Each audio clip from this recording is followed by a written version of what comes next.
சென்னை துறைமுகத்தில் கண்டெய்னர்களை லாரியில் ஏற்றி வைத்துக் கொண்டிருந்த போது சீட்டுக்கட்டு போல சரிந்து விழுந்து விபத்து ஏற்பட்டுள்ளது. இதுகுறித்தான கூடுதல் தகவல்களை தருகிறார் நம்முடைய செய்தி ஆசிரியர் வேல்ராஜ்.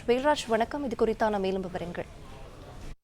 சென்னை துறைமுகத்திற்கு கப்பல்களில் வரக்கூடிய கண்டெய்னர்களை ஒரு பகுதியில் இறக்கி வைத்து அவற்றை வரக்கூடிய லாரிகளில் ஏற்றி அனுப்புவது வழக்கம். அப்படி ஒன்றன் மீது ஒன்றாக அடுக்கி வைக்கப்பட்டிருந்த ஏராளமான கண்டெய்னர்கள் இன்று காலை திடீரென சரிந்தது. காரணம், அனுபவம் இல்லாத கண்டெய்னர் ஆபரேட்டர்களை கொண்டு கண்டெய்னர்களை இறக்கி லாரியில் ஏற்ற முயன்ற போது தவறுதலாக இந்த விபத்து நிகழ்ந்ததாக கூறப்படுகிறது. அதிர்ஷ்டவசமாக இந்த விபத்தில் உயிரிழப்புகளோ எந்த ஒரு பாதிப்பும் ஏற்படாத நிலையில் தற்போது கண்டெய்னர்கள் அனைத்துமே சரியும் நிலையில் இருக்கும் காரணத்தினால் துறைமுகத்திற்குள் இந்த கண்டெய்னர்களை ஏற்றி செல்வதற்கான லாரிகளை அனுமதிக்காமல் தடுத்து நிறுத்தி வைக்கப்பட்டிருக்கிறது.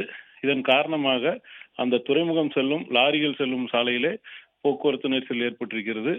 மேலும் உடனடியாக இந்த சரிந்த கண்டெய்னர்களை மீட்பு பணிகளை தற்போது துறைமுகத்தில் உள்ள அனுபவம் வாய்ந்த ஊழியர்களை கொண்டு மீட்பு பணிகள் நடைபெற்று வருகிறது.